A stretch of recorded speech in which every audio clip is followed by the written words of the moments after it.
Mackenzie, breaking news. Zombie apocalypse is starting in 60 minutes. I need to know, where are you heading to hunker down? What direction are you driving? Are you heading to a structure of some sort? Who's there? What's your game plan? Oh, yikes. Okay. My brain's going like 10 different directions at once, which I know is super shocking. Typical Uh, Mackenzie there. Yeah. um, well, my instinct is definitely to drive, like almost drive, I don't know, just out in the middle of nowhere, like just keep driving, right? Like keep moving almost Hmm. because you can get yourself away from certain places. I think the hangups there, of course, well, you will eventually run out of gas. And Yeah. so, can you stop? Is it safe to stop? All those kinds of things. Um, if my grandparents were still alive, I would go to their house because they had a bomb shelter in their basement, even here in Texas, Oh, which is wow. We don't even have so basements here. How do they have a bomb exactly. shelter in the basement? It was a very very minimalistic, but it is rare to even have a basement, like you Yeah, they said violated here. so many building codes to make I that don't even happen. think it was. There definitely didn't have a permit for it, is what I'm going to say, because it would flood on a semi regular basis as well. Not like full on flood, but it would get some water at the bottom. So, like, all the shelves for everything down there were like a little bit higher so that nothing would get wet because it was that much of a recurring theme. But it was full blown concrete. Like, it was secure. Yeah. If they were still here, I'd probably go hunker down there. It's very small, though. So, like, How many I friends wouldn't could you bring? like two or three to like lay comfortably to maybe be able to sleep and Okay, okay. whatever. Like you could have two or three people in there. It was very small. Um, but the last thing that I think of is I don't remember if you know this about me. I used to work in a very different industry than you and I work in now. And Uh-huh. I worked for some very wealthy clients, very, very like we're talking the 1% of the one percenters, Oh, and they have some security, like I, yeah. I know I did it. I sold it to them, and they got panic rooms, they got fences, they got electric fences, they got a million cameras, they got all kinds. I would call one of them. I would be like, guys, But that's the whole reason they installed all that shit, is to keep people like you out. You might have no, sold but it to I them, sold it but to them, so I can be like, homie, I hooked you up. One person, just take me in, and you I you know. trust Jeff Bezos, Mackenzie? You think you know him real well and he's your buddy? You don't think everybody else in his life is going to be Listen, I keeping signed a stuff? lot of NDAs. I can't say who, but I do trust them. Does it So, rhyme with meth Bezos? It does not. It does Okay, not. okay. How about you? Where are you going? Of course, I picked three options, but what would Yeah, you do? we were joking before we got on if Mackenzie's gonna somehow be like, I'm going to 10 places all at once, because I that's, believe in yeah. my power to multitask. Okay, that's what I'm saying. Yeah. Honestly, I think, I don't know if it was because of this movie, but Janelle and I ended up going to the mall today, and I was just like, dude, if you can get there early and lock it down and make sure that you're only letting, non-sick or bit people in, the mall is a great fucking spot. And especially the mall in Food. this movie, they got Yeah. a gun shop across the parking lot. From how they fucked Yeah. this up, we'll talk about that later. But yeah, I think the mall, you've got exercise equipment, you've got plenty of books. If you're lucky, there's still a Yeah. Sam Goody in there, and you got some CDs. You got toys. There's just food. Everything you can need. There's furniture. There's Yeah. beds. There's a little It's. space to spread out and like get your own space from people. Yeah, I do Mm-hmm. remember thinking that in this movie that was like not a bad choice for sure. It does seem like too many points of entry for me though. Like it seems like you not working at the Yeah. mall would not be able to fully secure that place, Feels Yeah, and the dangerous. security guards in this mall have guns, which is I haven't seen a Wild. ton of that. And to my I knowledge, don't this think was Paul filmed in. Blart, whatever it is, Mall Cop had a gun. I don't it feels like a no. I think you knew Paul Blart's actual name, and you just said whatever to pretend No, that I you. literally don't. Is it Paul Blart? It Was is I Paul right? Blart. Yes. Oh my god. See, I've never seen that movie, so like my secondhand absorption of pop culture is kind of scary, to be honest.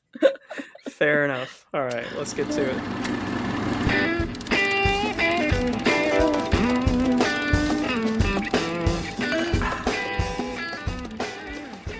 Well, hello folks. Welcome back to We Drink and We Watch Things. I am Mackenzie.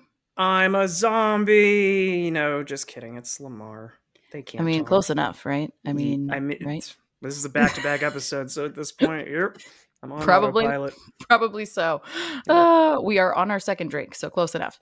But today we are continuing our InauguApril with one that I haven't seen. Last week we did one Lemar had not seen, and today we are doing Dawn of the Dead. Yay. 2004. 2004. He keeps saying that to Well, me, and you I'm have like, to who specify cares? because people Ugh. who enjoy zombie Yeah, films, blah, unlike blah. yourself, will be Whatever. like 1978 original They're is so basically much better. all Like, the same. Like, why do you guys care? Anyway, oh my yay. god. I don't. I now I know how you felt when I was criticizing Star Wars. Yeah. Exactly. Yeah. Literally exactly. All right. Well, before we start fighting, what are we drinking? So I mixed up something that I am calling Zombicide because it is like fluorescent green It over truly is. I wish here. y'all could see it. It's Yeah. outrageous. It's a shot of Midori, 2 shots of citrus vodka, some lemon lime, and then I got really crazy with it and I threw some celery bitters. Pretty damn good. I mean, it's a bit sweet, but pretty They're good. getting out of control with the bitters, though. Like, can we calmate with the Yeah. bitters? Like, how Yeah. is there a celery bitters to begin with? I'm I glad don't it turned even. out Yeah. great, but still. Well, that's How about lovely. you? It's Are at you least a very drinking? pretty green, you know? Yeah. Yeah. Well, me, of course, I have quite the glass collection, as Lamar knows. So I have my nice skeleton glass here. I also Hmm. have my skeleton, my skull ice cube. So I'm really on theme, guys. I Um, appreciate that. Thank you. Thank you. So this is a Japanese whiskey, some lemon, some lime, some simple syrup, nothing fancy except for the egg white froth on the top that I threw on there for, I don't know, little zombie goo kind of vibes. I will say I have an even better name for this. I think it's very poetic but still on theme.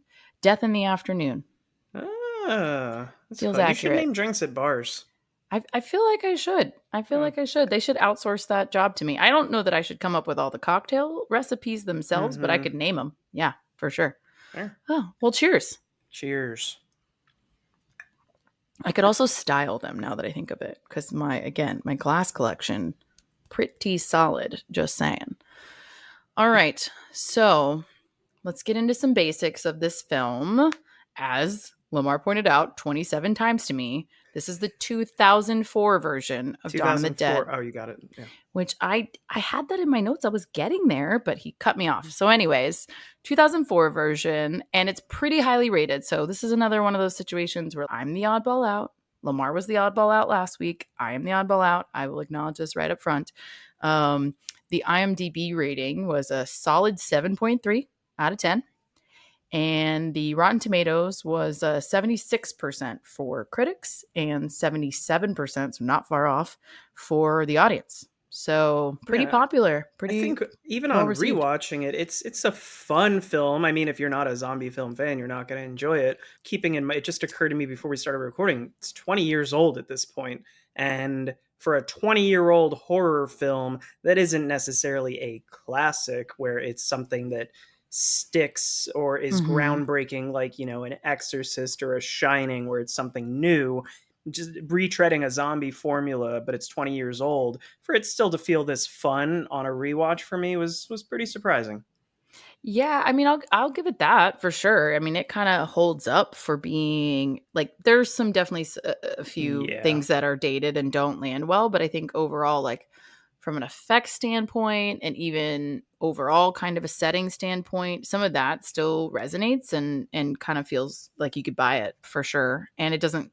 Again, there's not like something outrageous from a CGI perspective or anything like that that you're I just think like there's one thing that's kind of there's outrageous from a there is CGI one there is one perspective. thing, but overall there's One not. little thing. There's one little thing, but they're not Yeah. too bad. As I will give it that. I will give it that. Yeah, and then the last thing I want to say before we get to the plot summary is again based off the 1978 original. I mean, the similarities are that it's a zombie movie that takes place in a mall, and that's pretty much where the similarities end. And obviously, the original is from the Romero Dead trilogy of Night, Dawn, and Day, and he ended up doing more, but we don't talk about those as much.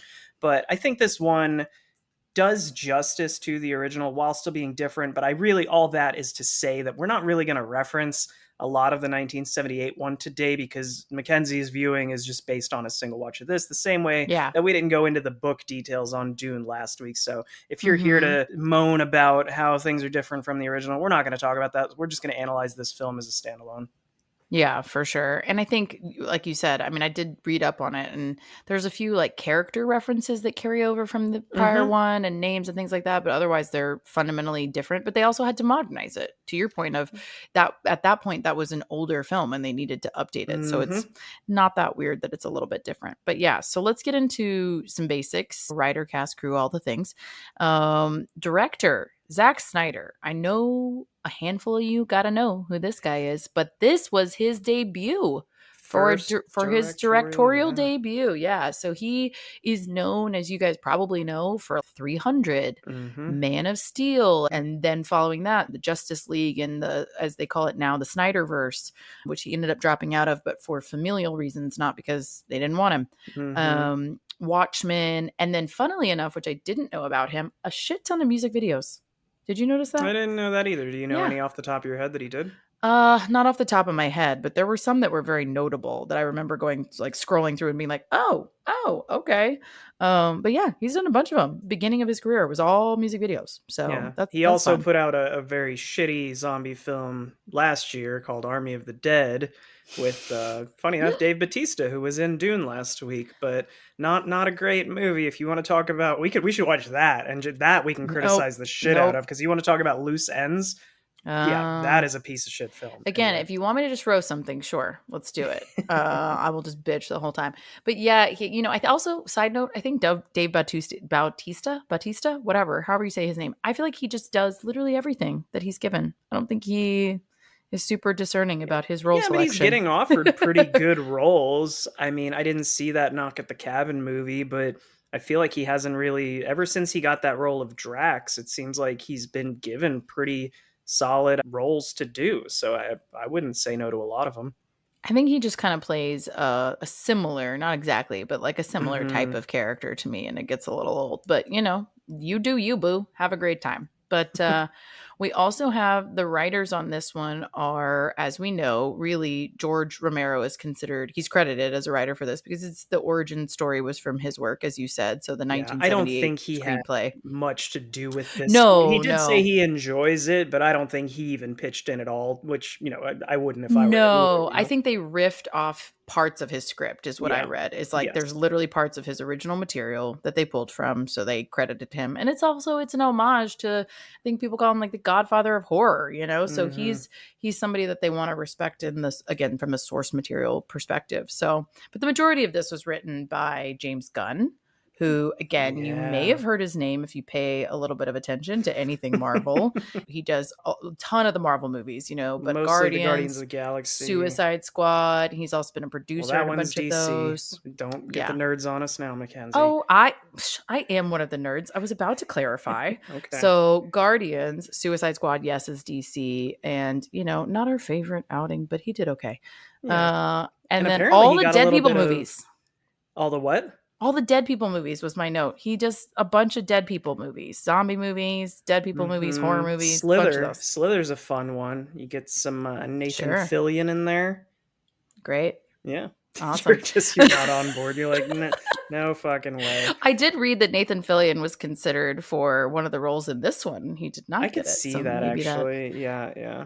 he was supposed to replace, I don't remember his character's name right now, but the Jake Weber guy. He was Michael. Michael. Michael. Yes, Is sort exactly. of the So he lead in was this. considered for Michael. Yeah. Yeah. And That's what apparently I there was a bit of a backlash because now we all know and love James Gunn, and we know he has that signature wit and style of humor that Marvel has sort of stolen and run but into the they ground didn't at this think though for point, this. just Yeah. formulaic. But prior to this, really his big credit was Scooby Doo, the live action movie. I Mm-hmm. personally still think is a blast. It's corny and cheesy, but I still enjoy that one. But a lot of people, when they heard he was writing this script, were kind of pissy about it. And I think he sort of turned it around and rubbed it in their faces. Yeah, I mean that doesn't surprise me. But also a ton of, I don't know, horror, zombie, comic book movies, those all Mm-hmm. have a certain level of like silly cheesiness to them. So Fair. it makes sense to me. Honestly, even if I heard that cold right now, I'd be like, okay, that jives. But yeah, definitely some uproar around Scooby Doo not being able to do horror, but he did well. He did well. Um, the major cast and crew here, it's pretty big, pretty solid cast here. I may miss some, Lemar, so you correct me if I do. But one of our leads here, we have a couple, but Sarah Polly is Mhm. playing Anna, right? Anna, I think is her name. Yeah, Anna. Yeah. Um, and when I looked at her acting credits, they're all like a lot of just B movies, some indie movies, a lot of stuff I didn't recognize. I recognized one or two, but like never saw them. They weren't big blockbusters for her, really. Yeah. Yeah. And I think the only thing, and I haven't even seen this, but I knew you had mentioned it from a film that came out 2 years ago called Women Talking that won an Mm. Oscar for, I think, Best Adapted Screenplay or Best Original Screenplay. I think it's adapted because I think there is some source material, if I Okay. recall correctly. But But yeah. she wrote and directed that film. So one of your favorite movies, you kind Oh, of have this zombie so film to good. thank in a way. So I will say, yes, thank you for teaching her that she shouldn't be acting and she should be writing. So she made a solid career decision there, is what I would say. And that film, yes, Women Talking is incredible. And she does a beautiful job at that film. I just think this is not her shtick. I don't think this is for her personally, but we'll get into all of that. Also, classic. We love him. Ving Rhames of many, Marcellus many Wallace? yeah, many, many things, many famous things. Pulp Fiction, obviously. Mission Impossible, obviously. But one, deep cut, Cobra Bubbles, Lilo and Stitch, y'all. Show some respect. Oh, yeah, I've only seen Lilo and Stitch once. I probably did recognize that that was him, but it didn't stick with me, I guess, enough to. He even looks like him in the animation. It's so great. And he has on his knuckles, my favorite part is it says Cobra on his knuckles. He's got Cobra tattooed on his knuckles, where he like shakes her hand and she's like, "Does it say Cobra on your knuckle?" It's so cute. I love that movie so Hmm. much, in case you weren't aware. But also, Mekhi Phifer, of the That Boy Is Mine video fame. You may know I was him gonna say from from that verse on the 8 Mile song, where Eminem also says there is 8 no Mile. Mekhi Phifer. It's a very Matrix line, like there is no spoon, there's no Mekhi Phifer. But Yep. He's in 8 Mile. He was in Shaft. He was also in Honey, I remember, mhm. which I used to own actually in high school. I was, yeah, big into that movie for 3.5 minutes. Mekhi Phifer had a good decade or so where he was in a ton of He's in shit. He was, everything. I was yeah. looking at that exactly. He was in everything for a decade. He was in ER. Do you remember him? Hmm. He was in ER of all things. Yeah, he was in everything for a while there. Love that. And then we have Jake Weber, who I really love. He's in a couple of lesser known things, but he is actually great in everything that he does. He's very rarely the lead. This is like one of his few lead roles, but he's also been in Pelican Brief, which is a great movie if you've never seen it. Meet Joe Black, same thing, also great, little long but incredible. Homeland, which is TV. If you haven't seen Homeland, I didn't finish that, but I finished all but the last season, and he's in that as well. And he's really good. Okay. He's good in everything he I does. think he's good in this. I think that the writing in this doesn't do him a ton of favors because his character is almost too much of a strong leader where he doesn't seem to get shaken by much and he seems not wooden but just sort of like we need a white knight in this, and it's not Mm, his fault at all because I think he's playing it very well, but the script yeah, isn't doing him a ton of favors. I think that's the British in him showing. The English Mhm. in him showing is just that stoicism to him. He's a Yeah. classically trained actor as well, so who knows? But I agree with you. I think his performance is great, but it's a little one dimensional, I would Yeah. say. Yeah. Yeah. I agree with that. Ty Burrell. He is of what? Modern Modern Family, Family? that's where I know Yeah. him from. Yeah, and I he never plays such a saw good that. asshole. Yeah, I never saw that. I've just seen clips of it. But yeah, he is such a fucking asshole in this. It is really on brand. He also, the only other things I've seen him in was Incredible Hulk, where he makes a very brief appearance, to be honest, and then Morning Glory, random rom com. And he also plays a total creep in that with a foot fetish. So he is very much typecasted, is what we have learned. It's just Uh, one of the actors that can just play dick really well, and I think but I he's one of them. also inevitably it makes me wonder, like, are you like I know this is just not true of every single situation, of course, but sometimes you're like, at least a one of you has to truly be an asshole to really Mhm. make this work, Well, like Chevy Chase, if you're looking for yeah. a precedent, Yes. yeah, so Yes, exactly. Exactly.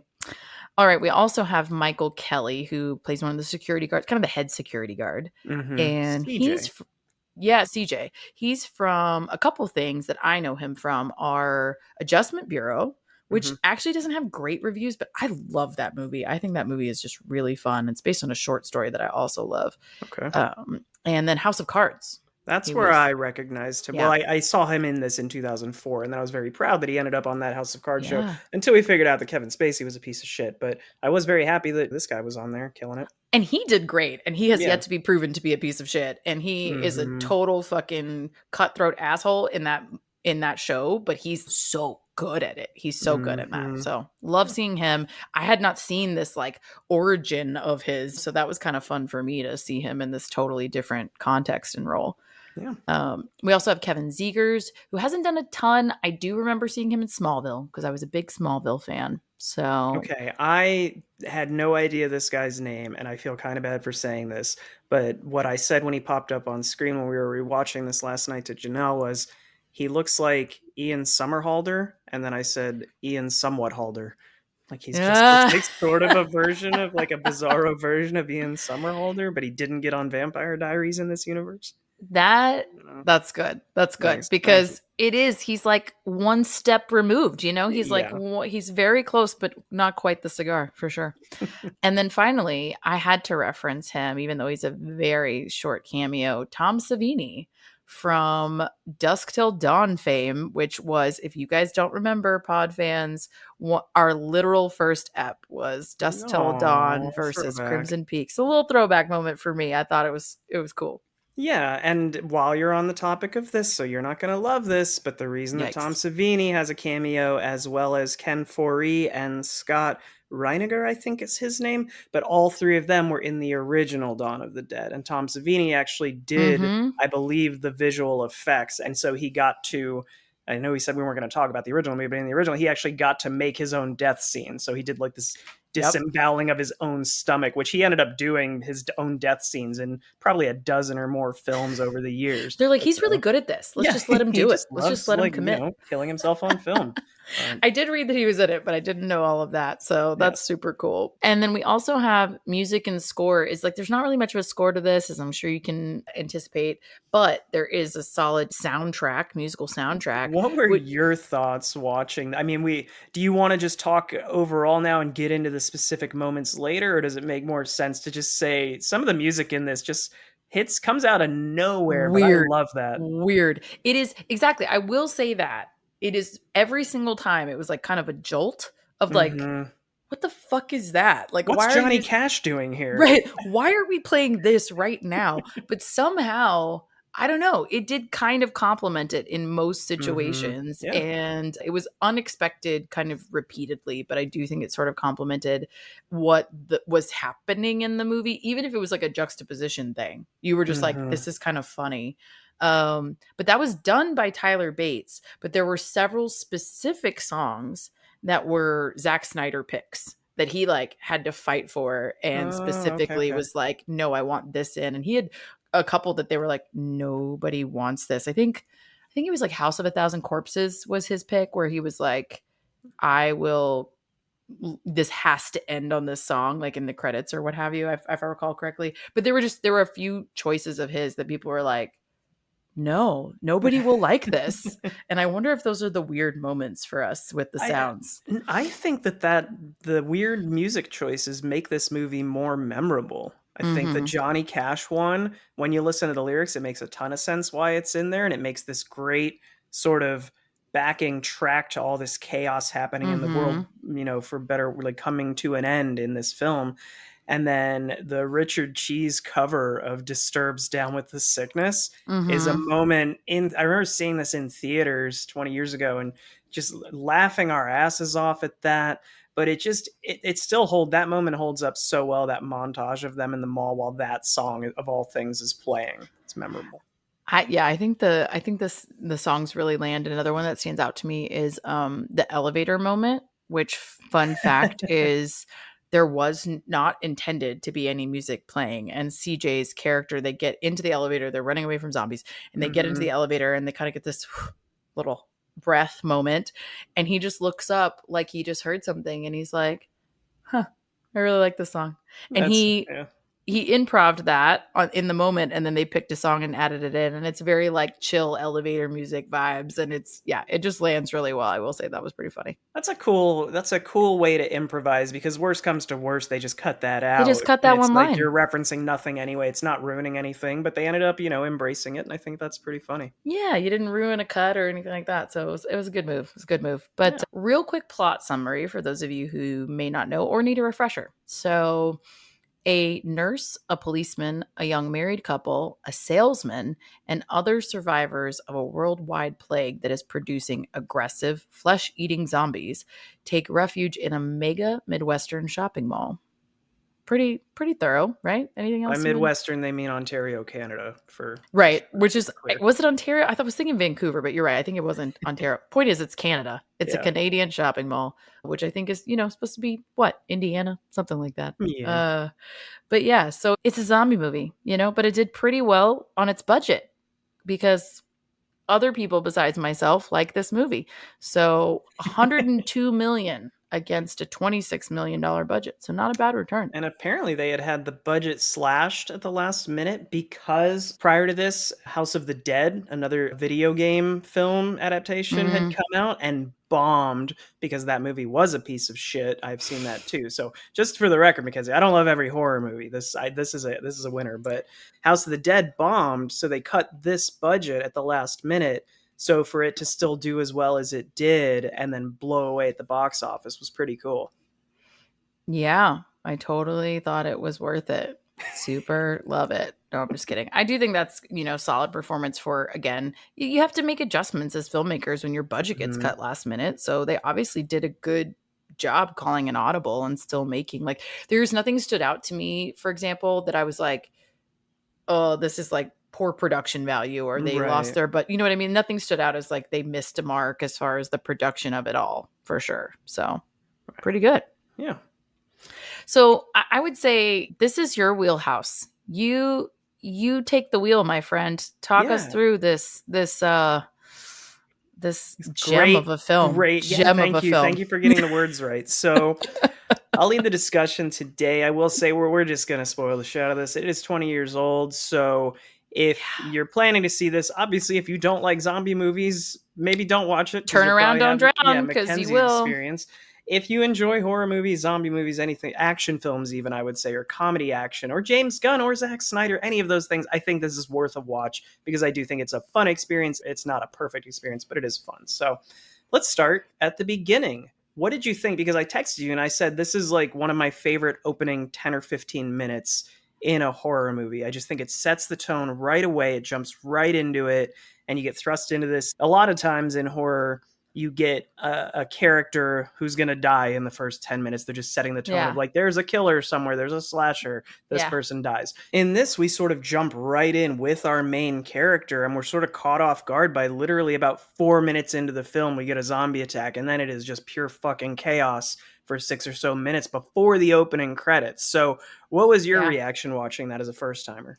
Let me read you my note verbatim, okay? All right, let's So do it it. opens and I go, ugh, I already hate this.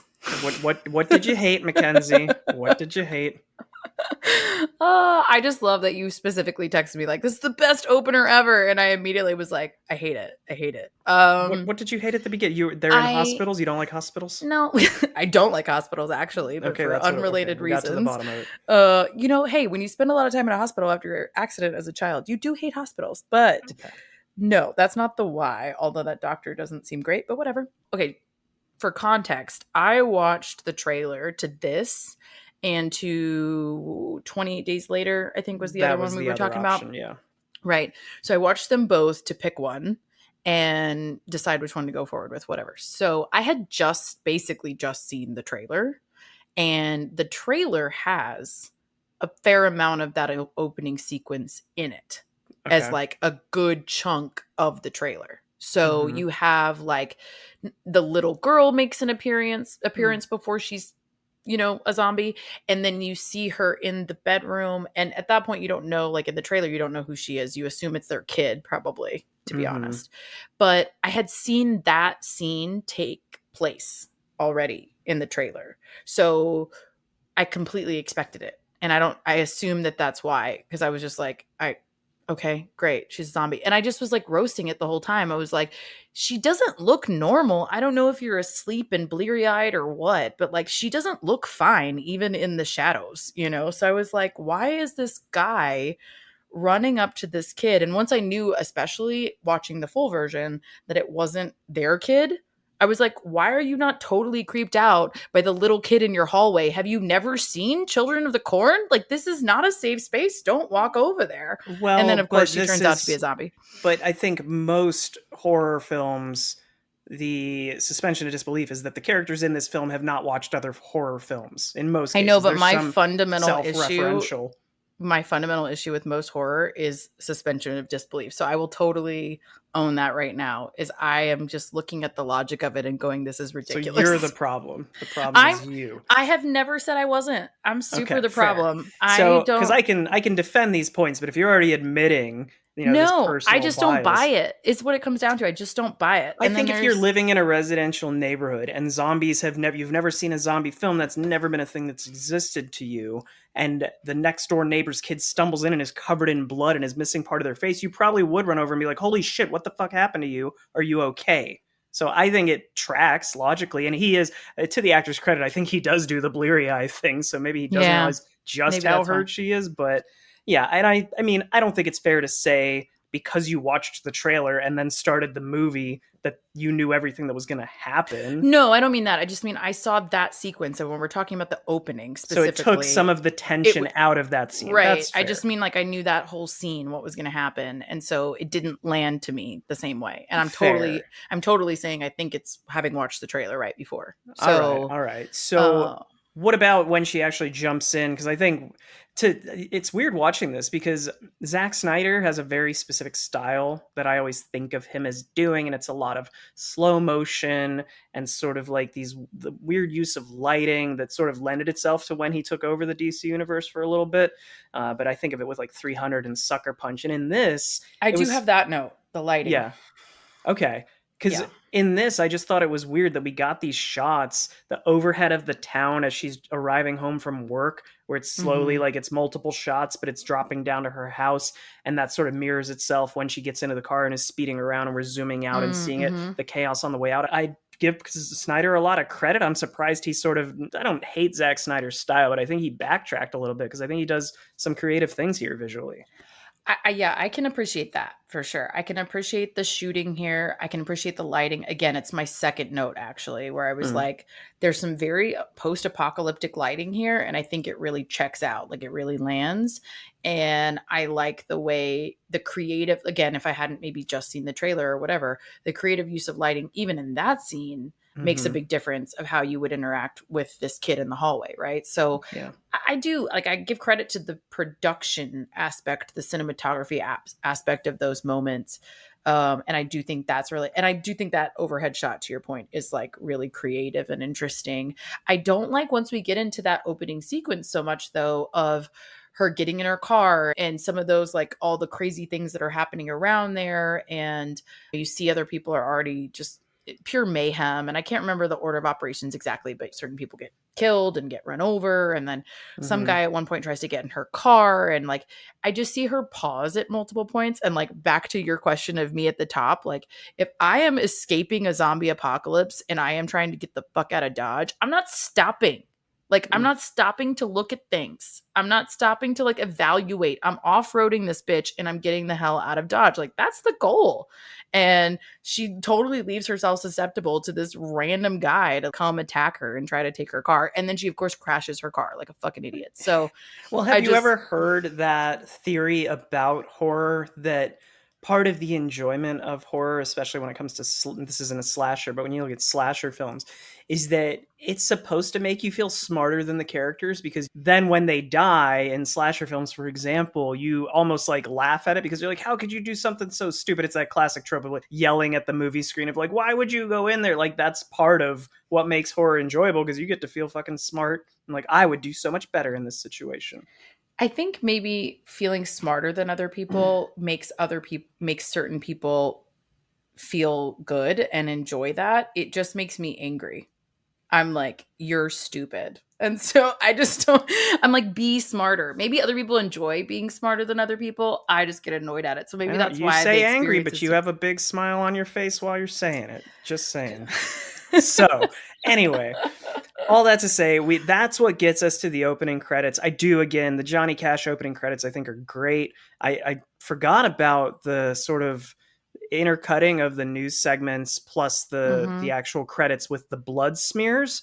And I That's read actual online, blood, yeah, real human blood that real he's human blood. using for Yep. these credits. And I forgot again, I think with the scene you were talking about where she's driving and there's a bunch of stuff happening around her, I think that was kind of ahead of its time because now I think of a lot of the one shots or even a film like hmm 1917, which is designed to be a one shot of all these things have to hmm work perfectly. This isn't a one shot example, but I think this was just ahead of its time of like, here's 5 minutes where it's happening in real time and there's all this Yeah, in a shit going on. sequence. Yeah, Yeah. yeah, yeah.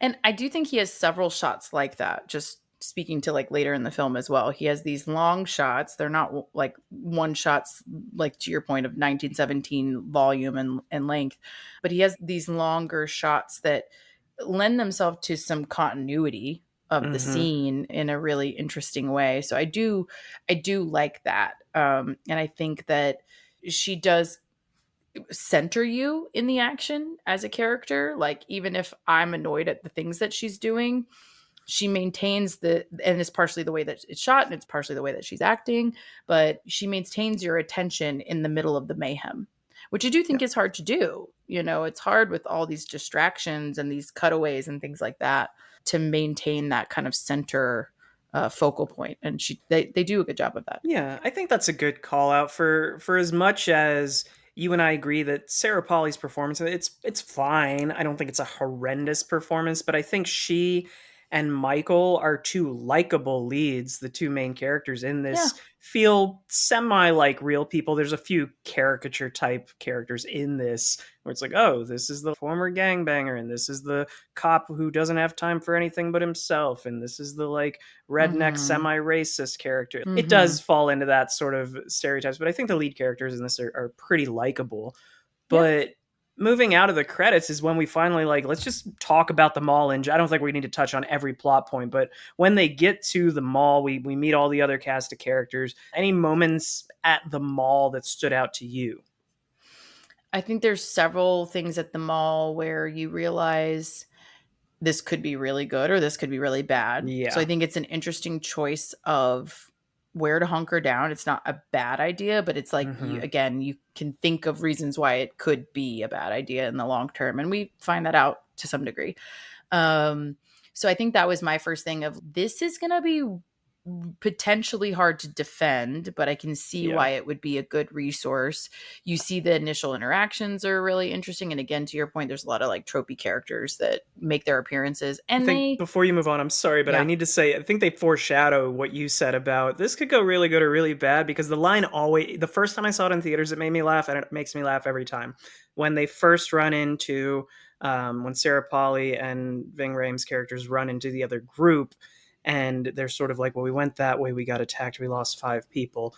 And then mm-hmm, Michael just deadpans, we're going to back. the mall.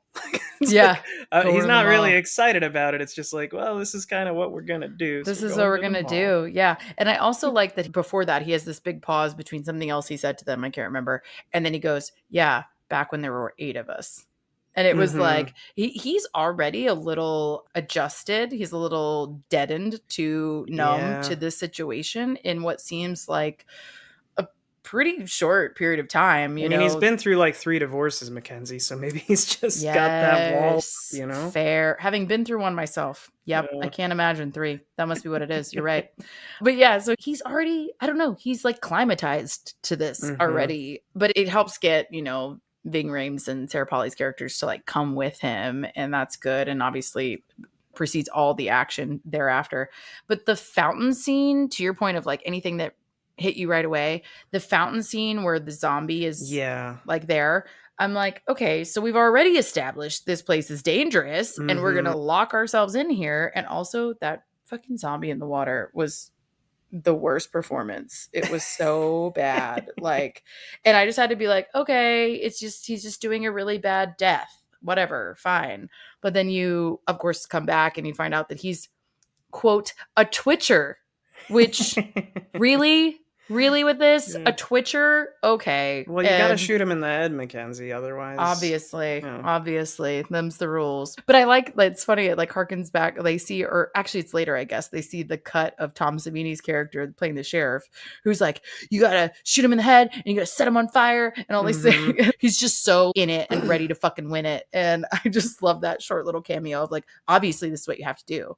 He's like, "I got it down." Like, you're clearly Yeah, just, he's figured it out in like 5 hours because this yeah. shit just started that morning. This movie does take place in a pretty quick timeline. I think the whole thing is Mm-hmm. supposed to take place in like less than a month for them Yeah. hunkering down at the mall and trying to escape and It's everything. 29 days, which I think is funny Uh, because it's 20. inspired in 28 days later as well. So, oh, let's spin off of that then, because the thing that sets this apart and 28 Days Later apart from traditional zombie films is obviously the running zombies, which was a fucking game changer Mm-hmm. as somebody who had seen probably 10 to 15 zombie films before seeing this one from all the other decades, and no one had ever, I don't know if no one ever thought to do this or if this was the one that popularized it, but this in 20 days, Yeah. what were your thoughts on running fucking zombies? Well, I read about it after the fact, actually, or midway, maybe. I was researching while I was watching it because my initial reaction was, this is what I hate about zombie movies, the fucking inconsistencies of like 1 minute they're zombies as we know them, right? These like listless characters who are just motivated to eat flesh, but it's got to be put right in front of them or whatever, right? Mm-hmm. And then 2 minutes later, when there's a threat or somebody's trying to escape, they're running, right? And I think that there are a couple of movies that have done that, where all of a sudden the zombies have They a react to crazy something. power that they didn't have You a few just minutes want ago. them running constantly.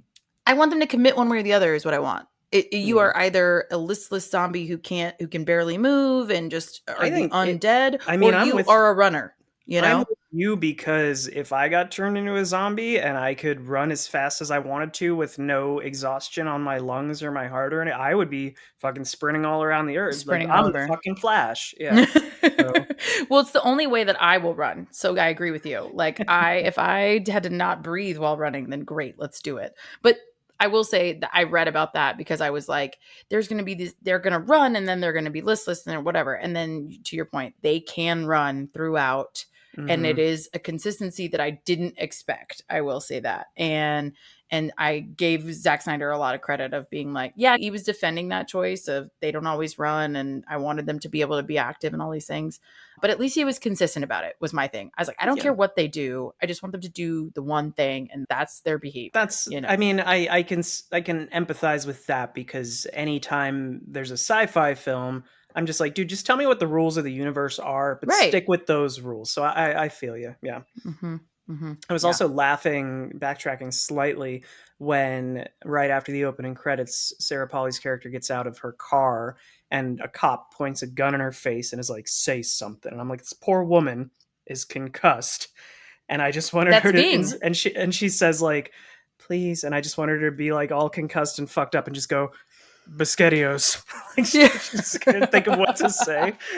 Like, he's like, "Say something." I did think, I mean, Biscotti. she sounds completely coherent, but I did think Yeah. Please was a weird choice too. Like it would have been funnier Yeah. if she was all discombobulated, Yeah. but yeah, I was like, please, that's it? That's all you got? Okay. Yeah. Yeah. Like, So but I so love his move to just straight up gun on her, like, yeah. I'm gonna, and literally my note at that point was, Ving Rhames is here. We love Ving Rhames. Like, Yeah, I think it makes sense. I think the paranoia in this, it's always funny when you watch, as somebody who does watch a lot of not just zombie films, but horror films in general, you have to reset your brain every single time to yeah, like, the characters in the this current don't know rules. the rules, right? Unless it's a Scream movie. I think But that's true of vampire things as well. yeah. Just little asterisk because I do like vampire movies. I'm not a zombie person. I'm definitely a vampire person, which I think you're usually one or the other. Anyway, same thing. Like you have to reset the rules. The system of rules changes by whatever vampire universe you're in. Exactly. So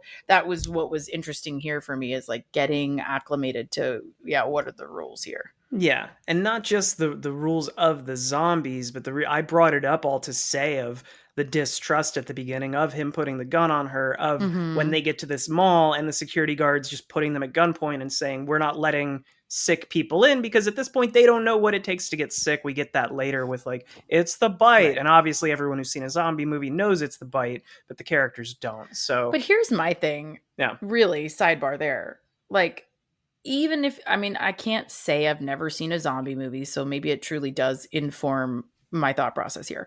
But honestly, what do we think is going to do it? Like, if you think of any other epidemic of any kind, even like ones that we live with as humans that don't turn us into zombies, bodily fluids of some kind, like 99.9% of the time, are involved.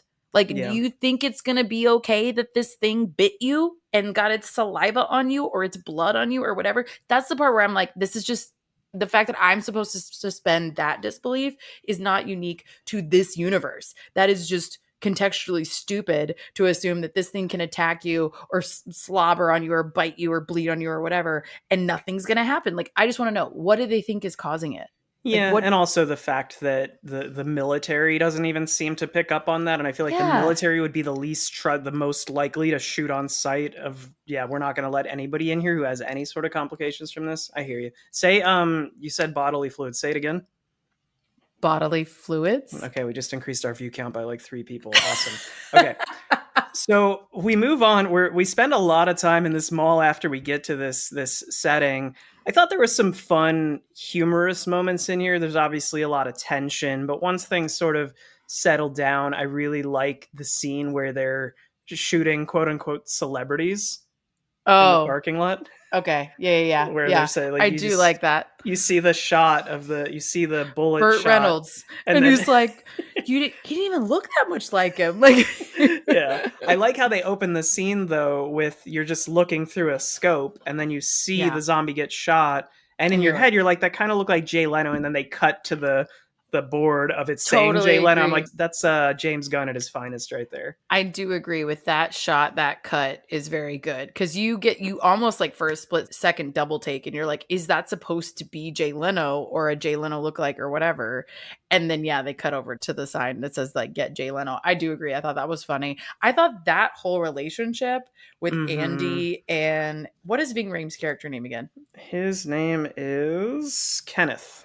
Kenneth. I keep forgetting that. Sorry. They don't really say it out loud that many times. I feel like it gets said maybe twice. Yeah. So Kenneth and Andy, their relationship, friendship is super wholesome and adorable. I love that they're across buildings playing chess together and he's losing. And I love his like, we need a new game, like, and that's how they get to the shooting of the celebrities, right? He's like, I just want to play something that I can fucking win. And I'm like, listen, Kenneth, I get it. We don't like to play things we're not good at. He's a shoots and ladders guy.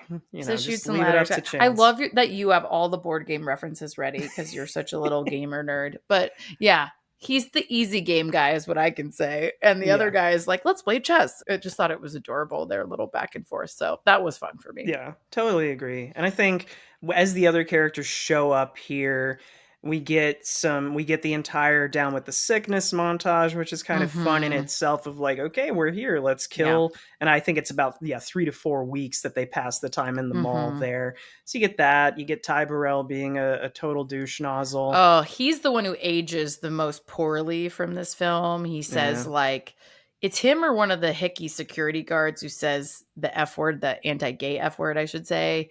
Talking about lattes, which all of us drink. So right. Like, okay, buddy, just because you're not cultured. Like, right. Like you will order a mocha latte if you're alone. Fuck off. Exactly. And so, yeah, just judging people's orders and this like toxic masculinity bullshit. But yeah, he's terrible throughout. But he just leans in. I guess I can give him credit there. He's wearing the douche pajamas from the department store and is like constantly drinking coffee and whatever. So he does a good job of being terrible. I'll give him that. I like his line where Kenneth's talking about his brother at the military base and he says, oh no, it's a bloodbath. And he goes, are they dead? And he, well, dead-ish in the sense that they fell down and then got back up and started eating each other. That is pretty funny. That is pretty funny. We'll give him that. Fine. So we need to talk about probably the one thing that was bad not only has it not aged well, but even at the time, I was not a huge fan of this scene. And it's the zombie baby. So let's have you react first. Okay. Yes. I have so many problems with this. One, I think it just is like kind of back to the beginning Vicini for me of Mekhi Phifer is disappearing with this woman, and the nurse, the registered nurse on And staff, he's like, wants you to don't need to see check her. on the pregnant lady. And obviously, any sane fucking person would be like, yes, Mm-hmm. please check on my pregnant wife or fiance or whatever she is. And he's like, nah, she's good. And he's very defensive. And Right. nobody is like, that seems weird. Right. And also after we had somebody get bit and they had to, that was a very heart-wrenching scene of this father and this Mm-hmm. daughter, and this father has to die and like he accepts it gracefully and all these things that are terrible. But that happened slowly. They figured that out slowly. They figured out the Yeah. bite was the problem, whatever. Anyway, so then he is defensive about somebody seeing his wife and nobody's like, hey, could she have been bitten? And nobody checks it out and whatever. And then, of course, the elderly woman goes and checks on them all alone, and the shootout ensues and everybody fucking dies. But the baby is like one line too far for me. It's like one step too far for me. Like Okay. I wanted it to be, that if that had to happen, that it died when she died. You never see it, Oh. doesn't ever come out because she dies before giving birth. And so you would think if her body is dying, that even in a short period of time, that the baby is also dying as a result of her body dying. And that's what I was hoping for. And I had a bad feeling that wasn't what was going to happen. And then, of course, it didn't happen that way. And he forced birth, people. It's a problem. He forces her to give birth to this baby. It's then a zombie, which he then tries to defend, which is fucking insane. And then they all die and they have I to mean, kill an actual Janelle made the baby. point that you could have kept it for like 6 months until its teeth started coming in. It wouldn't have been able to hurt anybody, so it could have been a fun baby to have But around, I also bring up wonder if everybody's like the spirits. fluids, again, like the fluids might be a problem. Slobber, saliva, True, yeah, and those things throw up all the time. I all the mean, time. I don't know, Mackenzie. I don't think they could have just had the baby die with her. It's like it's the Chekhov's gun of zombie movies. If you have a pregnant woman and she gets bit, well, we got to see that baby. But yeah, I didn't love the visual. The like CGI of it was not great. The eyes were weird. I think it's The bold to kill a baby in a movie. I think, and not just like let a baby die. I think it's bold to literally kill a baby. And I, yeah, I did not love that. I did not love that. yeah, I agree with you. I didn't like the effects of it either. I just was like, it looks weird. It is a weird yeah. CGI And I moment. want to clarify, it's not a moment that's meant to be celebrated, and it's not as though No, I'm of saying like, oh, course. that moment's awesome. Like it's meant to be part of this tragic experience, and granted, it's in a horror movie, and there's like these undertones of this isn't serious. But yeah, I hear where you're coming from. It's not for you. But what I do want to point out is that I thought it was a little ironic, and the first thing that threw me off was that Mekhi Phifer's girlfriend, wife says, I want the baby to have a Russian name. And he says, no, African name. His wife's name is Luda. And I was very confused. I was like, can we not compromise? Because maybe that's a Russian and an African. Because Luda, I only think of Ludacris. I was But gonna say because yeah, ludicrous, so obviously. Oh, yeah, they could have done better with that, but it's fine, I guess. I will say the sequence of my notes are baby shit is fucked up, and then dog, because the dog makes an appearance, and I had immediate amnesia about the baby shit. I was like, everything's fine. There's a dog. Everything's Chips. cool. Yeah, Chips is one. Like that's funny that's one of the character names I remember is Chips the dog.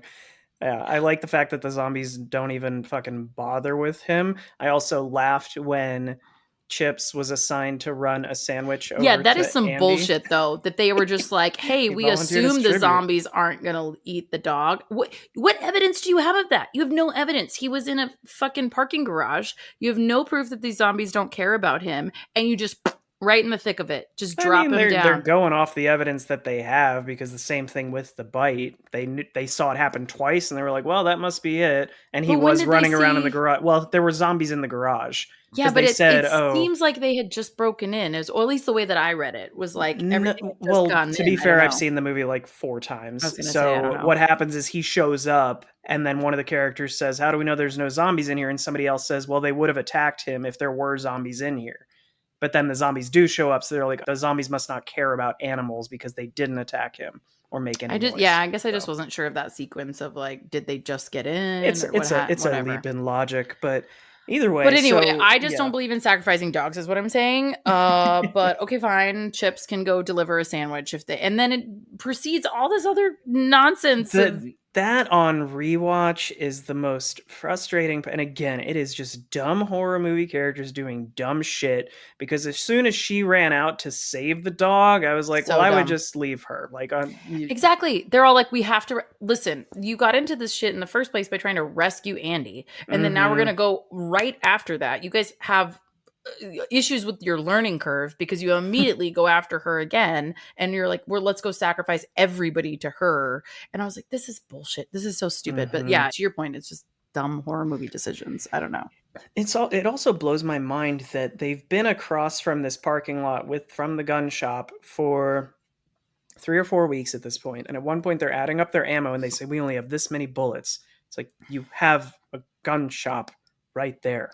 I think it's just that they can't reach it, at least for the time being. But they're talking about going, at that point they're talking about getting in their buses to go pick Andy up. So it's like, well, Andy can just load a bunch of fucking bullets. Why are we inventorying ammo right now? I assume they're worried that they won't have enough to get across to him and continue to defend, was my read on it. But who knows? But yeah, I think they just have that whole sequence, which of course gets us kind of to the end or whatever. I mean, it precipitates the end, which I agree. They had to do something to have a reason to move out of the mall, you know? And so it just forces the timeline a little bit. And so I it happens because the movie needs it to happen. Because they get back to the mall, and Ty Burrell's a dick and doesn't hold the door for them. Because what better way to be a dick than to just not hold the door for the 6 people that are going on this rescue mission? But then the zombies come up. I like that moment where they stop on the stairs, like to your point earlier. Like, why do they stop sometimes? And here they're like, okay, we got you cornered. I just want you to know we're about to eat you. And then they finally start moving. But they could have just, if anybody had helped, like they CJ, can run but stairs upend them, like I don't whatever. If anybody had just helped CJ close the damn door, they would have been back in their safe, secure mall, and they could have thought out their escape route instead of just jumping on the buses and going. That's the thing, is like, why did nobody hold back and just get that one door secure? Because we have proven up to now that we're pretty secure, at least if we keep these doors maintained. But I agree. I think, again, they have to have a reason to leave the mall. The action has to change. And so it's a little bit forced, but that's where those incontinuities come in for me. Of like, okay, the rules have changed. We're going to be stupid now so that we can move the plot forward, I guess. In that case, how did you feel about the curious zombie who lifted up the flaming propane tank over his head just because he could? Oh my God. That one stands out to me too. What is so funny about that is, you're right. He genuinely looks curious. He really does. What is this? What did you throw at me, CJ? What is this? I am super how does this work? What should I do with it? And then he holds it up like, huh? What it is? And it's and then it explodes him. And so that was the one CGI moment that I was like, not because it was poorly CGI'd, but it was like, that is a disproportionate explosion. That is for a single propane tank that is out of control. But I also laugh shortly after that when they get on the road, the entire second bus crashing. They're literally just driving through abandoned streets. They are in no rush. Like, they're being chased, but they're in vehicles. The zombies are not. But that was another rule thing for me, that I was like, how are the zombies kind of keeping pace with them? Of course, some of them have latched on, and that's one thing, but other ones are running pretty close. Where I'm like, is this because these vehicles suck? Are we supposed to buy that these like mall vehicles are really terrible? I mean, they're mall buses. I can't imagine they go that fast, but they should be able to outpace a human. By the time the bus crashes, there's not that many zombies. There's 2 or 3 zombies there, but they have time to sort of get their bearings. But I just laugh because the bus just crashes because somebody's like, take a hard left, and the other bus cuts it too hard and they crash. I'm like, that's kind of silly. And then that whole sequence too, a bunch of stupid decisions are made there. Like, I'm not going to get into it, but whatever. The bunch of stupid decisions are made there. And then I had the same reaction as Michael, who is like, what the fuck are you doing, Anna? Why are you running back? And then we find out, of course, that she's And I did think of it mid-sequence before she shows it to him. I go, oh, it Mm-hmm. was Ty. Like, so she's getting the keys. And then sure Yeah. enough, she runs to him and she shows him the keys. And I was like, okay, yeah, I get it. But in the moment, I do think you have the split second of like, bitch, what now? You know, like it's just one of those. And yeah, she gets the keys, but she gets Michael bit. So Uh good huh. job, Anna. Way to go. Yeah. But before we leave the mall, I have to note Starbucks refused to be a part of this film. I can't see why. They were like, we will not be the coffee shop in the mall. No, thank you. So I thought that was hilarious. They were like, this is really bad. We're not going to be a part of it. But anyway, I thought that was Maybe it funny. was because somebody used hate speech to criticize lattes, and they were just like, "Look, we're not." Yeah, Right. yeah. We're not going to exactly. That makes sense. That does make sense. I do think that maybe it was also the killing of the zombie babies. You know, I don't know. That might Maybe. have played a part too. Yeah, Yeah. for sure, for Yeah. sure. Now we get to the docks, and this is sort of our finale Ugh. unofficially. But I don't understand the logic of crashing the bus into the dock that you're about to walk on at full speed. But then they get out, and we have CJ sacrificing himself and blowing it up so that they can safely depart.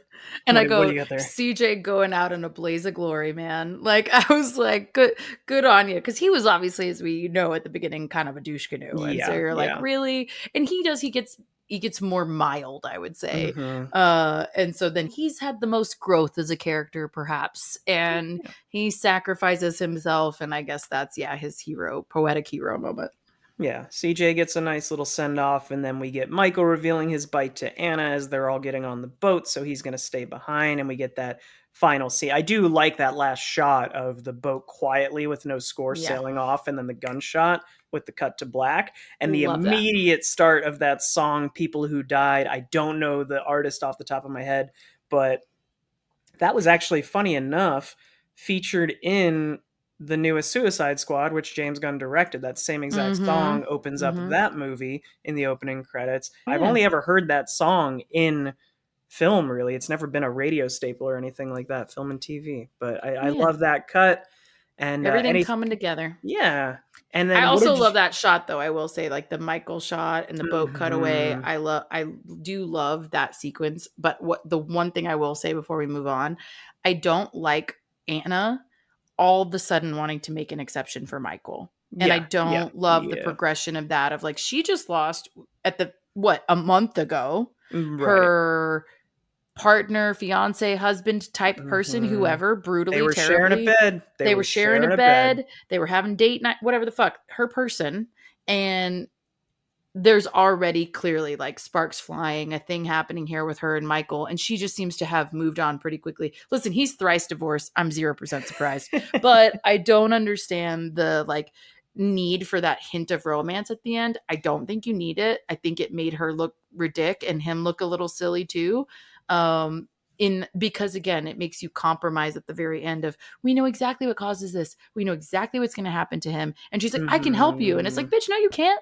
You have had Yeah. multiple chances to help people and you can't solve this. We can't make an exception for this guy. And I think that makes it an extra heroic moment for him where he gets to be like, nah, we know I can't be Yeah. saved.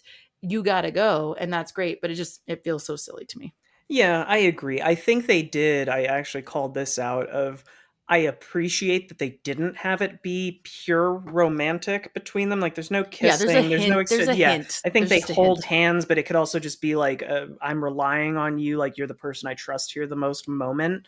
But yeah, that moment she does seem a little sort of like She's not ignorant, but smitten. just They're smitten hypocritical. with each Like other, and yeah, she's already making an exception for a guy she's known for less than a month, is what I'm saying. This guy's going to yeah, turn to a zombie, and you're going to try and figure it out with him? No, girl. right. Red flag. Move on.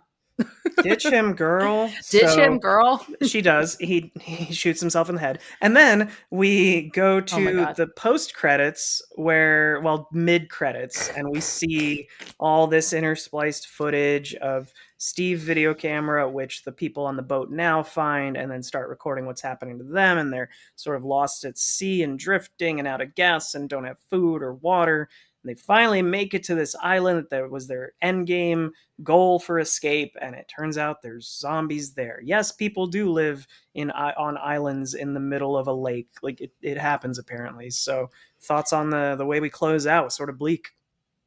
My note is, and this is why I hate zombie movies. Because I was like, this is some bullshit. This is supposed to be the one hopeful moment, you know? And Yeah. it is the one good idea they've had in the whole fucking thing. And Mm-hmm. it is an island in the middle of a lake, which I do think is rarer for people to live because they're usually a lot smaller. They don't have the same ability, like just logistically, you can't build as much there, whatever. So I was like, okay, this is not a bad idea, actually. And then the one good idea they've had, you know, is completely upended by zombies are already there. And then I, of course, go into the like, okay, so zombies can swim, or they were there on what, a field trip, and then My somebody got bit. thought Like, what my happened? thought goes to other people had the same idea of let's take our boats out to this island, But but somebody's there already was a bit bit or person whatever. there and Yeah. then they all got it. So it's not people who live there, but that's Yeah. just me grasping at No, straws. that makes sense. I Yeah. mean, and it's not like that is not outlandish. Yeah. That's a good way I think to explain it, but it's just very frustrating after So you're not a all of fan of the that. trope of it was all for nothing.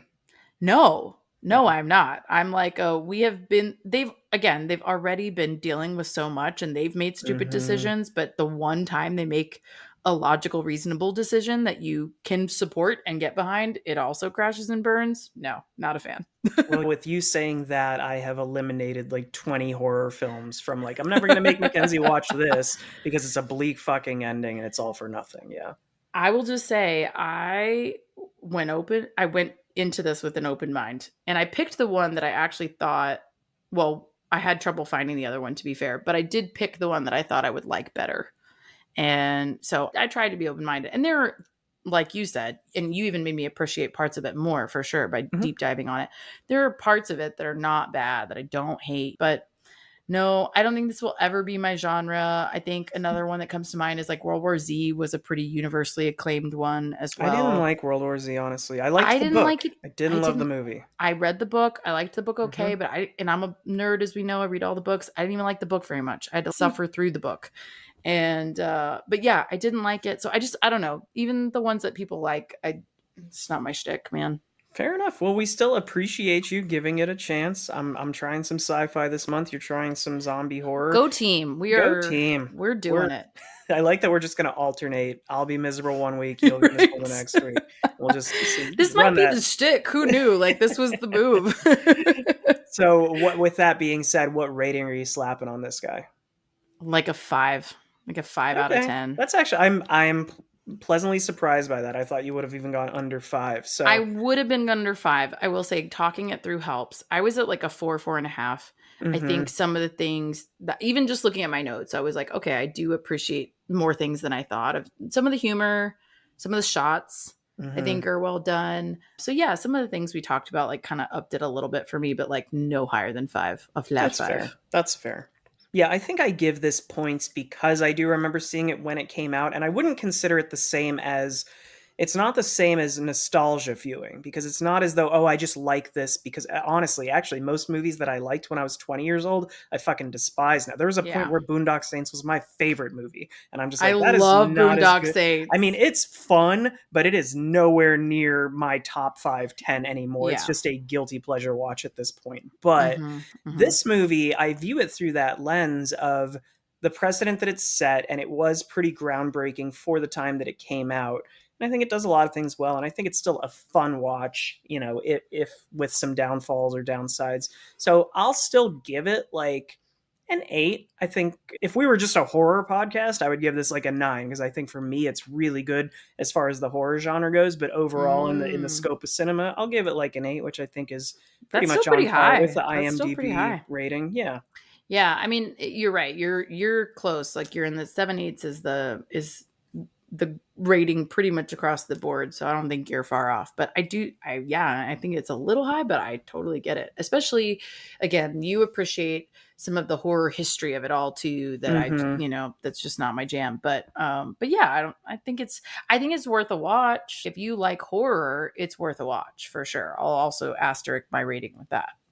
Nice. There's one last thing that I wanted to call out about this, just because I found it very funny when I read it the other day, was that Zack Snyder filmed this movie in chronological order. I So the know, first they filmed it literally. The because last he scene is the last. didn't know. He didn't know. It was his first directing gig, and he just went, "Oh, I thought that's the way you did it. You just recorded everything from start to finish." And I'm like, "No, that's not how this works." Which, like, even in my cinephileness, not of course being on any kind of production, I feel like I've learned adjacent Hmm. to just watching movies, but I could totally see and probably have at some point in my own life thought that as well. Right? Like that, Yeah. like obviously you would, why wouldn't you shoot it in chronological order if for no other reason than performances? Like Right. for them to be able to follow the story as well. Like yeah, I saw it is really funny, It, but I also think it kind of makes sense. yeah, it gives you an appreciation for the actors, actually, of just, Yeah. oh, they're filming this shit out of order. Did you happen to read the same thing that I did of when you're making a horror movie, what scene you're supposed to shoot first? Isn't it the like final death scene Yeah, the first? last Yeah, death the scene is very what you're. I don't last. know what the logic is behind it, of maybe like how Maybe get beaten it up out of the the way. character is at that point. So you want it to be like to make sense with like the makeup and everything matching. I don't know if that's what it is, but either Maybe way. it's like setting the tone for like this is where it's going. This Mm, is this big moment. I don't know, but yeah, I did read that, so I guess yeah. that's maybe that's why. But All anyway, right, we'll take us well, we home. made it. We made it through. We made it through. I will say next week we're gonna do again. InauguApril continues, and we are gonna come back with one again that Lemar hasn't seen, Molly's Game. So, this is a great film. If you want to watch it before we do it, highly recommend. But for now, go have a drink and watch a thing. Cheers. Cheers.